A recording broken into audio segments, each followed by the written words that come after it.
White male privilege or white male guilt. Understanding the concept of privilege. Before discussing how IP addresses the concept of privilege, it is best to go over what privilege means.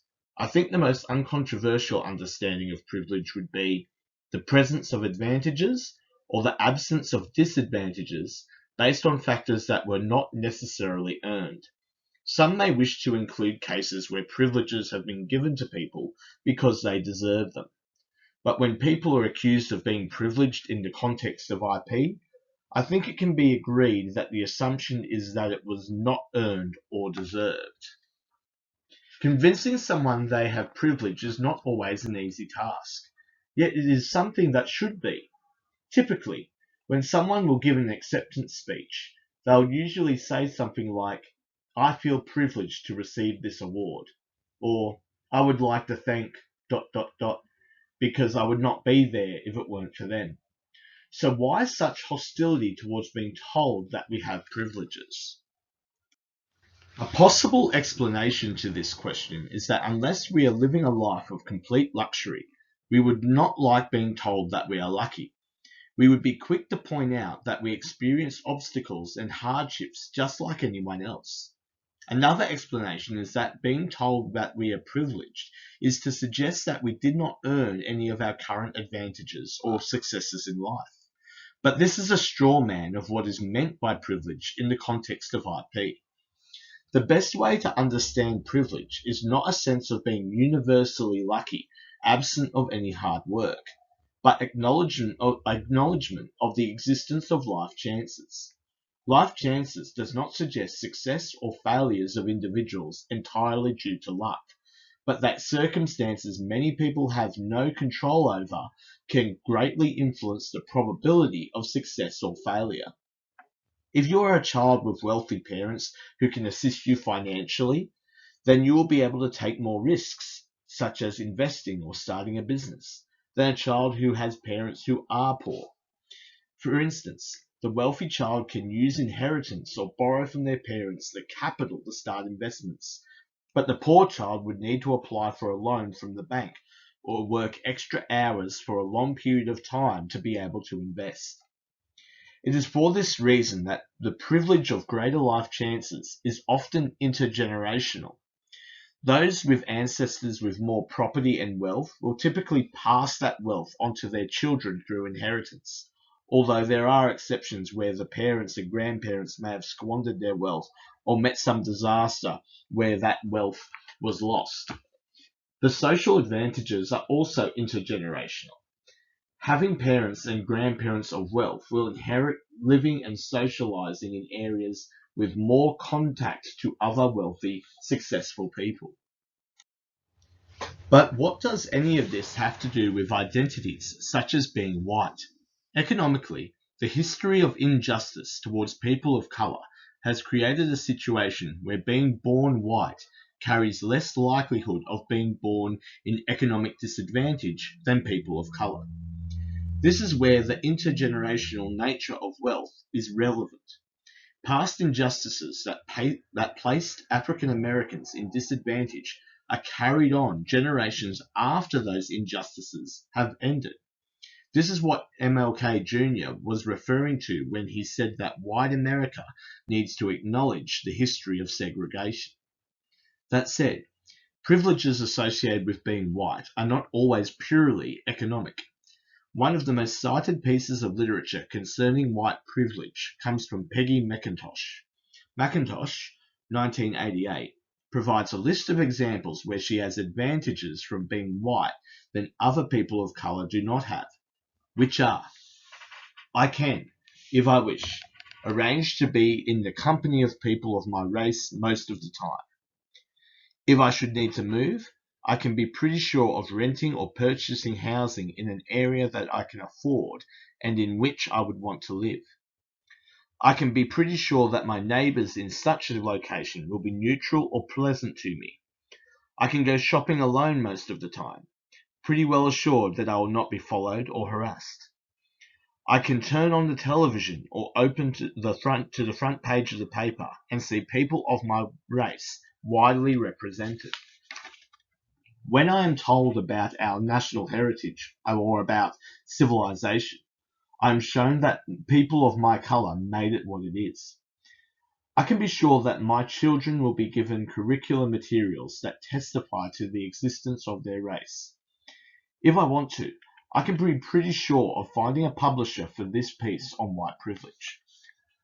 I can go into a music shop and count on finding the music of my race represented, into a supermarket and find the staple foods that fit with my cultural traditions, into a hairdresser's shop and find someone who can deal with my hair.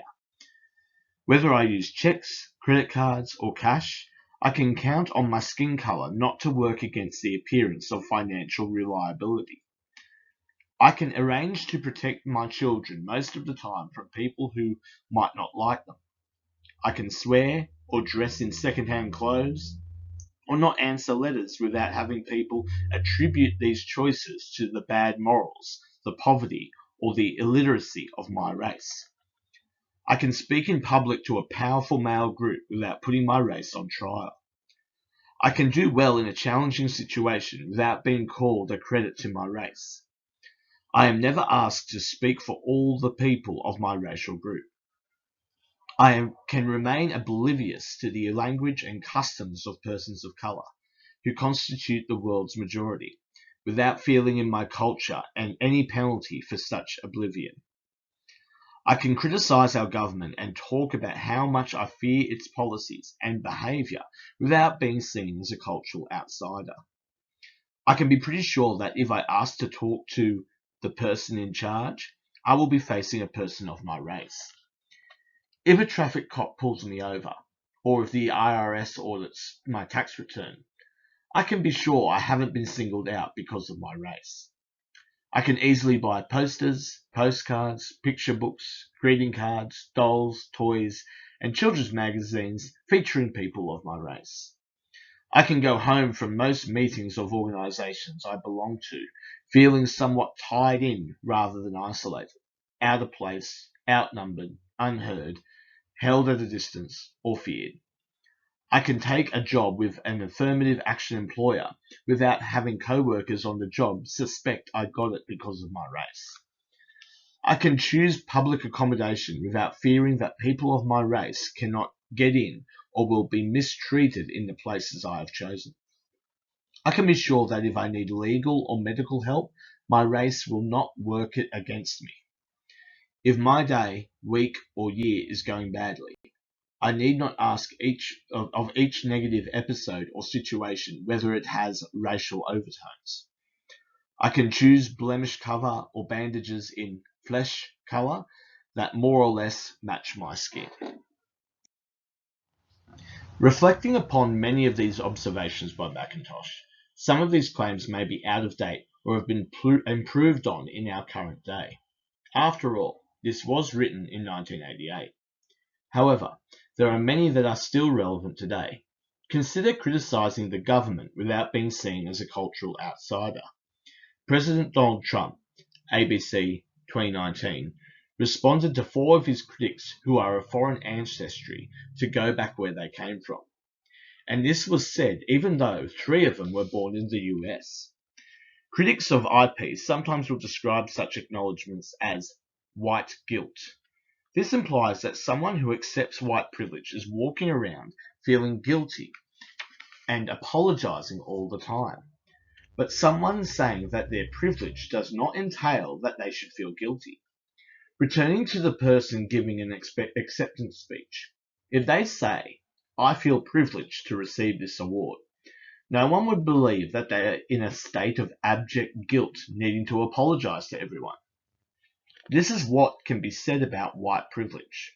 What about male privilege?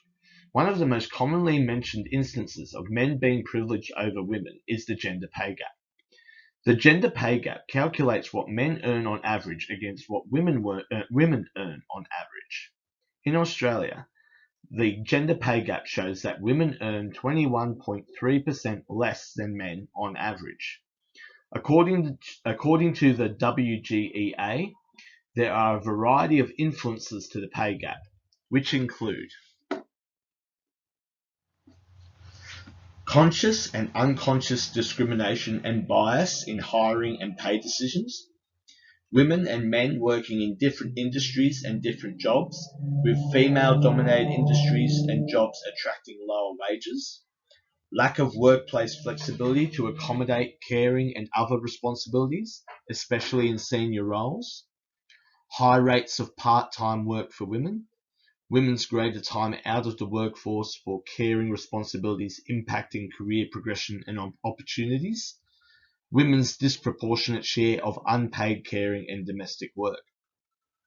There are also other disadvantages and harms that face women disproportionately more than men that are, at least not directly, economic. Such harms are domestic violence and sexual harassment. Hence, there are a number of disadvantages that disproportionately affect women more than men. However, there are disadvantages experienced by men since they are men. For instance, men are 4 times more likely to commit suicide than women. Men disproportionately work more dangerous jobs than women. Women are generally favored in custody disputes, and so on. S. DeBrito, 2014. However, these disadvantages are disadvantages either in virtue of being of a particular economic class or a result from assumed gender roles. Regarding the explanation of economic class, one could object that these issues surrounding the gender pay gap are working class issues as well, and they would be correct, something that will be addressed in more depth in Chapter 12. However, at this stage, it should be acknowledged that economic-based disadvantages can exist for both men and women in different contexts. These contexts should be illuminated. This can be done by explaining how gender roles influence the disadvantages experienced by both men and women. From this, we can appeal to the feminist practice of challenging these gender roles that can benefit both men and women. For example, critiquing traditionally masculine roles. The relevant traditionally masculine roles would not be talking about your feelings and not seeking help through therapy services. Challenging these assumptions of masculinity can address the disproportionate suicide rates amongst men. This is where both critics and proponents of IP need to consider a more nuanced approach towards privilege. When we treat the concept of privilege as privileged in all contexts by being a white man, this invites opportunities for critics to dismiss more sophisticated analysis of how we can be both privileged and disadvantaged. My preference is to utilize the concept of privilege as something for self-reflection, not as condemnation. That is not to say that there are cases where such reaction may be warranted. For example, billionaire Gina Rinehart has been quoted, Huffington Post 2012, saying, "If you're jealous of those with more money, don't just sit there and complain. Do something to make more money for yourself. Spend less time drinking or smoking and socializing, and more time working." Given that Rinehart, although may very well have worked hard to become a billionaire, the fact that she inherited $75 million from her father, Huffington Post 2012, probably would have helped. In this case, telling Rinehart to check her privilege would seem appropriate. That said, such a request would probably fall on deaf ears. Hence, this does raise the question of what can be gained by telling someone like Rinehart to check her privilege. If the advice will not be seriously taken on, then there seems to be little benefit. Therefore, privilege is best communicated to advise someone to be self-reflective prior to giving criticism to groups. This is not to say no criticism can be given. However, a lack of understanding what it is like to not have particular advantages, or the absence of disadvantages, can produce blind spots which can be illuminated through such self-reflection. Furthermore, acknowledgement of such privileges is a demonstration of good character. Returning once again to accepting an award in a ceremony, imagine that their speech involved only talking about their own achievements, with no acknowledgement of luck or assistance. Our reaction would be something very similar to check your privilege. Privilege is also not to be used universally, but contextually. We can say that being born as a white male does give advantages in some contexts, but not in others. We cannot say that being born a white male makes someone privileged in all contexts. For instance, economic class can produce advantages some women can have over men, and some non-whites over whites. However, the disadvantage is based not on their whiteness, but on their economic class position. Thus, in the next chapter, I'll argue that class ought to be considered as an identity in IP.